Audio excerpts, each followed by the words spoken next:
শেখ হাসিনা সরকারের পতনের পর থেকে দিল্লি ঢাকা সম্পর্কে টানাপোড়েন থাকলেও বর্তমানে বাংলাদেশের সঙ্গে আর উত্তেজনাপূর্ণ চায় না ভারত। তবে অন্তর্বর্তী সরকারের প্রধান উপদেষ্টাকে কথা বলার সময় সংযত থাকতে হবে। সম্প্রতি এমন মন্তব্য করেন ভারতের প্রতিরক্ষামন্ত্রী রাজনাথ সিং। সেই সাথে বিবৃতি দেওয়ার ক্ষেত্রে ডক্টর মোহাম্মদ ইউনূসকে সতর্ক থাকারও আহ্বান জানান তিনি। যা নিয়ে কূটনৈতিক পাড়ায় চলছে ব্যাপক তোড়জোড়। এমনকি এবার রাজনাথ সিং এর এমন মন্তব্যের কড়া প্রতিক্রিয়া জানালো ঢাকা। এসআই রাজ জানাচ্ছেন বিস্তারিত।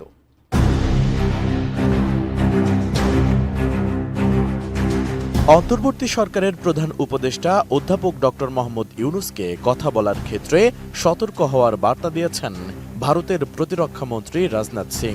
দেশটির নেটওয়ার্ক 18 গ্রুপের প্রধান সম্পাদক রাহুল যোশীকে দেওয়া একান্ত সাক্ষাৎকারে এই বার্তা দেন তিনি, যা গত 7 নভেম্বর সংবাদ মাধ্যম ফার্স্ট পোস্টের এক প্রতিবেদনে প্রকাশ করা হয়।